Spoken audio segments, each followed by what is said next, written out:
Most people think an empath is just someone who feels deeply. That's cute, but the truth is being an empath is surviving emotional wars nobody else can even see. And if you're watching this right now, there's a high chance your life has already gone through three phases, three painful transformations, three identities, three versions of yourself. And phase two, that's where most empaths almost lose themselves completely because phase one breaks your heart, but phase two breaks your soul. Listen carefully. The first phase of an empath's life is innocence. This is the version of you that trusted everyone, the version that loved hard without fear. You saw good in toxic people. You gave second chances to people who didn't deserve first ones. You stayed loyal even when you were being disrespected because your heart was pure. Empaths don't enter the world with armor. They enter with open arms. You were the person checking on everyone else while nobody checked on you. You listened to people vent for hours while your own pain stayed buried inside your chest. You became everybody's emotional home while secretly feeling homeless inside yourself. And the worst part, people loved your energy GY but ignored your wounds. See, empaths are dangerous because they can feel what others hide. They notice fake smiles, forced energy, passive aggression, manipulation, jealousy, but during phase one, they ignore the red flags because they believe love can heal people. That's the mistake because eventually the empath becomes the emotional punching bag for emotionally broken people. You forgive too much. You over-explain. You stay too long.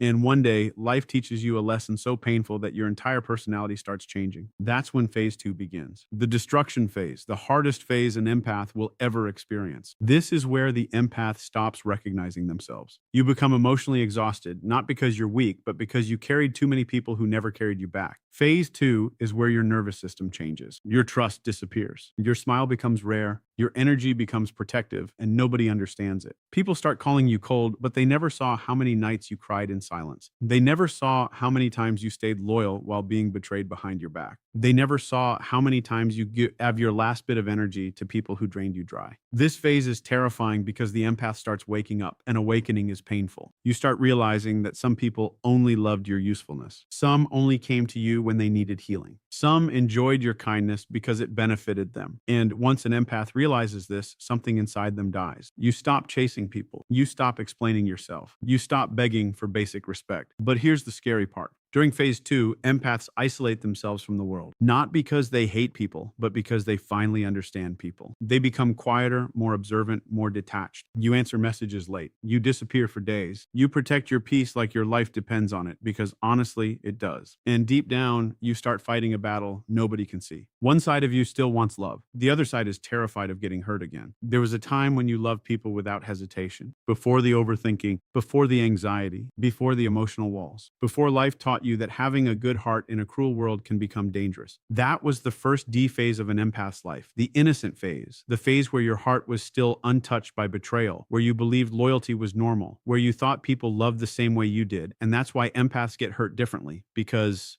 they don't love halfway, they don't care halfway, they don't show up halfway. When an empath enters someone's life, they bring their entire soul with them, their attention, their energy, their emotional presence, their patience, their softness, and most people will never understand how rare that truly is. See, empaths were never the loudest people in the room, but somehow they always became the safest people in the room. Strangers opened up to you within minutes. People trauma dumped on you without even realizing why. Friends came to you when their world was falling apart because your energy felt like peace, but nobody ever asked what caring everyone else was doing to you. That's the hidden curse of being an empath. You become everybody's emotional support system while secretly collapsing inside yourself. You learn very early to ignore your own pain, to suppress your emotions, to smile while mentally exhausted, to comfort people the while needing comfort yourself. And the scary part is you got used to it. You became the person who said, "I'm fine," with a breaking heart. You became the person who listened to everybody else's problems while your own mind was drowning in silence. You became emotionally available to people who would never be emotionally available for you, because deep down, innocent empaths believe love means sacrifice. So you kept giving more time, more patience, more forgiveness, more understanding, even when your soul was screaming for rest. You saw potential in people instead of reality. That's why manipulators loved you, because toxic people are attracted to empaths the same way darkness is attracted to light. They saw your kindness and knew they could survive inside it. They saw your empathy and knew you would keep understanding behavior that should have made you leave. They saw your loyalty and knew you would stay long after the disrespect started. And the heartbreaking part, you didn't even notice it at first, because innocent empaths always try to understand before they judge. You excuse bad behavior because they've been through a lot. You tolerated disrespect because nobody's personal. Fact, you ignored red flags because people can change while slowly destroying yourself in the process. That's what makes phase one so dangerous. Empaths naturally naturally absorb emotions like a sponge absorbs water. So when they're around emotionally damaged people long enough, they start carrying pain that never even belonged to them. You walked into rooms and instantly felt the tension. You noticed energy shifts nobody else noticed. You could hear sadness hiding behind laughter. You could feel anger hiding behind silence. And because your heart was so sensitive, you tried fixing it all. You wanted everyone around you to feel okay, even if it meant losing yourself. That's why innocent empaths become exhausted so early in life. Not because they're weak, because they care too deeply in a world that rewards emotional numbness. And eventually, people start taking your kindness for granted. Your fast replies become expected. Your loyalty becomes normal. Your emotional support becomes convenient. Nobody notices how much you give until the day you stop giving it. That's when they suddenly call you different. But what hurts an empath the most is not hatred. It's feeling emotionally invisible. We being there for everyone while nobody is truly there for you. Being deeply understood by nobody while deeply understanding everybody else. Feeling like your heart is constantly translating emotions nobody bothers translating for you. And because empaths hate conflict, they stay silent about it. You swallowed emotions that should have been expressed. You internalized pain that should have been released. You blamed yourself for situations that were never your fault. That's another empath trait nobody talks about. You overanalyze everything. A simple tone change can ruin your entire night. A dry text can make you wonder if you did something wrong. Someone acting distant can create emotional chaos inside your mind. Because empaths don't just hear words, they feel energy. And when someone's energy changes toward them, they feel it immediately. That sensitivity becomes overwhelming. You start carrying conversations in your head for hours, replaying moments, analyzing expressions, questioning yourself. Meanwhile, the other person probably moved on instantly. That imbalance destroys empaths emotionally because they invest emotionally at levels most people never will. And the truth is, innocent empaths believe everybody has a heart like theirs until life proves otherwise, until betrayal happens, until abandonment happens, until they discover some people only show love when it benefits them. That realization changes something deep inside an empath.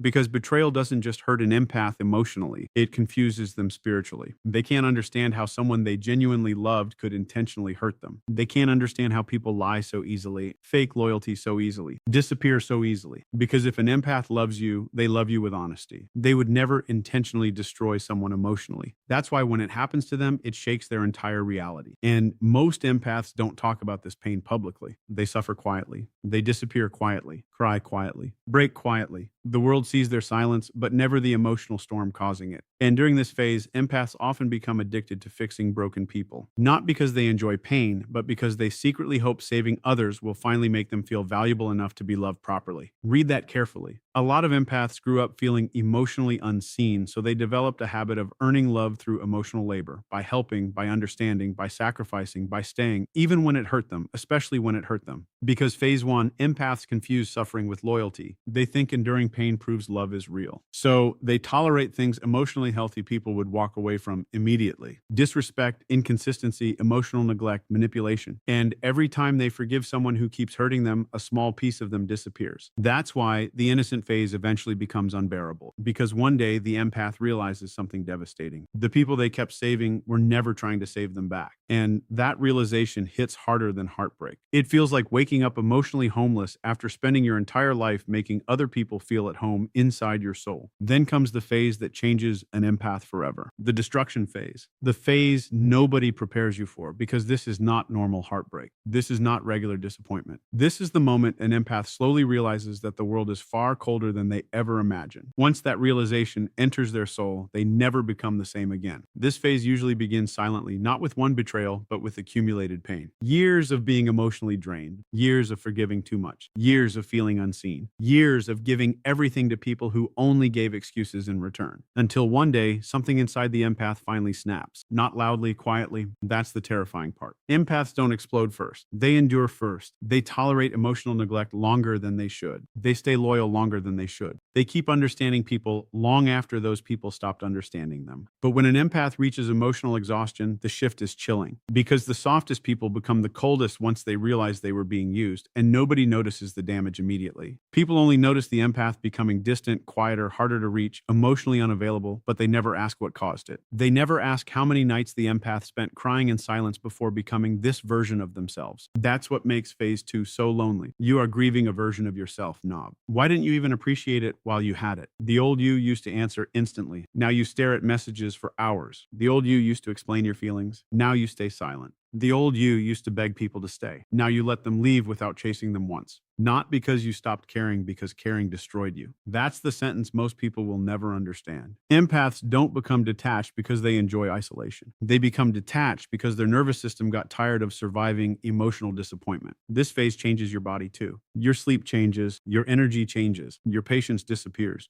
You become mentally exhausted even after simple interactions because empaths absorb emotional energy deeply. And after years of carrying toxic energy, their soul reaches survival mode. Suddenly, crowds feel draining, conversations feel fake, small talk becomes unbearable. You start craving silence because silence hurts less than people do. That's when isolation begins, not dramatic isolation, silent isolation. You disappear slowly. You stop posting, stop calling first, stop opening up, stop telling people what's happening inside your mind because experience taught you something painful. Most people only care when your pain entertains them. So you suffer privately. You learn how to cry without making noise, how to smile while emotionally numb, how to sit in rooms full of people while feeling completely alone. And the worst battle happens inside your own mind because phase two creates emotional confusion. One side of you still wants love, still wants connection, still wants someone genuine. But the other side no longer trusts anybody enough to believe it exists. That internal war destroys empaths psychologically. You begin questioning everything. Was I too kind, too available, too forgiving, too understanding? And slowly, guilt turns into anger. Not loud anger, silent anger, the kind that changes your personality permanently. You stop tolerating disrespect, stop giving endless chances, stop allowing people unlimited access to your energy. And suddenly, people accuse you of changing. But what they call changing is actually self-protection because phase two teaches empaths a brutal truth. Some people were only loyal to your usefulness. That realization cuts deep. You start noticing pattern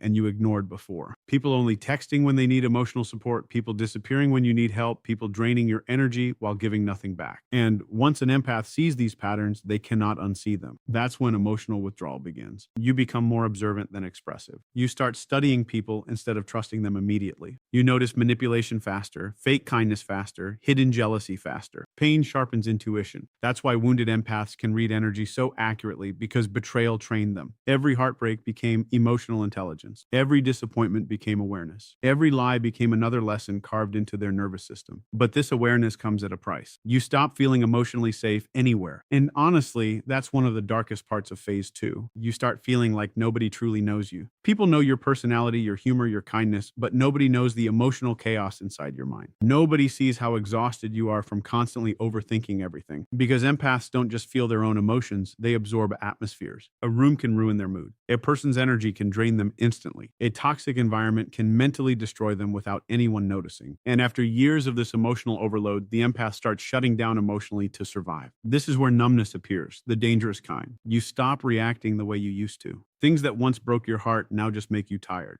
You stop arguing because you realize explaining yourself to emotionally immature people is pointless. That silence scares people because phase two empaths become unpredictable. The same person who once overloved everyone suddenly disappears emotionally. And deep down, they hate it too. That's what nobody talks about. Empaths grieve their own softness. They miss the version of themselves that trusted easily, loved freely, smiled genuinely. But life punished that version too many times, so now they protect themselves differently. You start setting boundaries. And toxic people hate boundaries. You stop answering immediately. Stop overgiving. Stop emotionally rescuing everyone. And suddenly the same people who benefited from your kindness call you selfish. That's how you know phase two is working because healing always disappoints the people who benefited from your self-destruction. Read that again. The destruction phase is painful because it forces empaths to confront something they spent their whole lives avoiding. Not everyone deserves access to your heart. That realization feels brutal to an empath because loving people was always their identity. Helping people, understanding people, being there for people. But phase two teaches you that constantly saving others while abandoning yourself is not kindness. It's self-neglect. And eventually, the empath becomes emotionally exhausted from carrying relationships alone. That's when they stop forcing connections, stop chasing closure, stop trying to convince people to value them. You finally realize something heartbreaking. If someone truly cares about you, you won't have to beg for consistency. That truth changes everything. Now your energy becomes selective. Your trust becomes rare. Your presence becomes earned. And people feel that shift immediately. Some leave because they can no longer manipulate you. Some grow angry because your boundaries expose their selfishness. Some disappear because they were attached to your healing energy, not your actual soul. That's why phase two often leaves empaths completely alone for a while. And honestly, that loneliness is necessary because because the empath cannot evolve while constantly surrounded by people draining their spirit. The isolation hurts. The silence hurts. The emotional confusion hurts. But slowly something powerful begins happening inside the empath. For the first time in their life, they start choosing themselves. And that feels both terrifying and liberating at the same time. And then one day, something changes inside the empath. Not suddenly, not dramatically, quietly. The pain that once controlled them no longer hits the same. The loneliness that once destroyed them starts feeling peaceful. The silence they once feared becomes the safest place they know. This is phase 3, the rebirth, the version of the empath that most people will never fully understand because this version was built from emotional survival. Every betrayal taught them something. Every disappointment sharpened their awareness. Every sleepless night transformed them into someone deeper, calmer, and far harder to manipulate. And the scariest part, RT, this empath no longer needs validation to feel valuable. That changes everything. The old empath begged to be understood. The reborn empath understands themselves enough to stop explaining. That alone creates power most people cannot comprehend. You stop chasing people who misunderstand you. Stop fighting for attention. Stop trying to prove your worth to emotionally unavailable people. Because phase 3 empaths finally realize something life-changing. People who genuinely value you will never make you beg for basic respect. And once that truth enters your soul, your entire energy changes. Now your presence becomes rare, calm, controlled. You no longer react emotionally to everything because pain taught you emotional discipline. That doesn't mean you stopped feeling deeply. It means you finally learned that not every emotion deserves your reaction. That's maturity, and people notice it immediately. There's something intimidating about healed empaths, not because they're aggressive, not because they're arrogant, because they see through people too quickly. Phase 3, empaths can walk into a room and instantly feel hidden tension. They notice fake smiles, forced energy, manipulation, devious behavior, not because they're psychic, because suffering trained them to read survival signals. Pain became perception. That's why reborn empaths stop ignoring red flags. The old version gave endless chances. This version watches patterns because phase 3 teaches you that words mean nothing without consistency. You stop listening to promises. You start observing behavior. That shift protects your peace, and peace becomes everything to you now. Not attention, not popularity, not validation, peace. You spent too much of your life emotionally drowning inside chaos created by other people. Now even one toxic conversation feels exhausting. That's why reborn empaths become selective with access. Not everyone can reach you anymore. Not everyone deserves your vulnerability anymore. Not everyone gets unlimited pieces of your heart anymore. And honestly, that's healthy because younger empaths believe setting boundaries was selfish. Mature empaths understand boundaries are survival. You finally realize your energy is sacred. The way you love people is rare. The way you emotionally show up is rare. The way you understand pain without judgment is rare. And once you understand your own WN value, you stop giving yourself cheaply to people who treat your soul casually. That's the biggest transformation of phase 3. You stop abandoning yourself to keep others comfortable. Read that carefully because most empaths spent years shrinking themselves for other people, staying quiet to avoid conflict, accepting disrespect to avoid losing people, overgiving to feel emotionally needed. But phase 3 destroys that habit. Now, if something feels wrong, you leave. If someone feels manipulative, you distance yourself. If your peace gets disrupted constantly, you stop giving access. No long explanations, no begging, no emotional performances, just distance. And distance becomes powerful when it's coming from someone who once tolerated everything. That's why people become shocked by the reborn empath.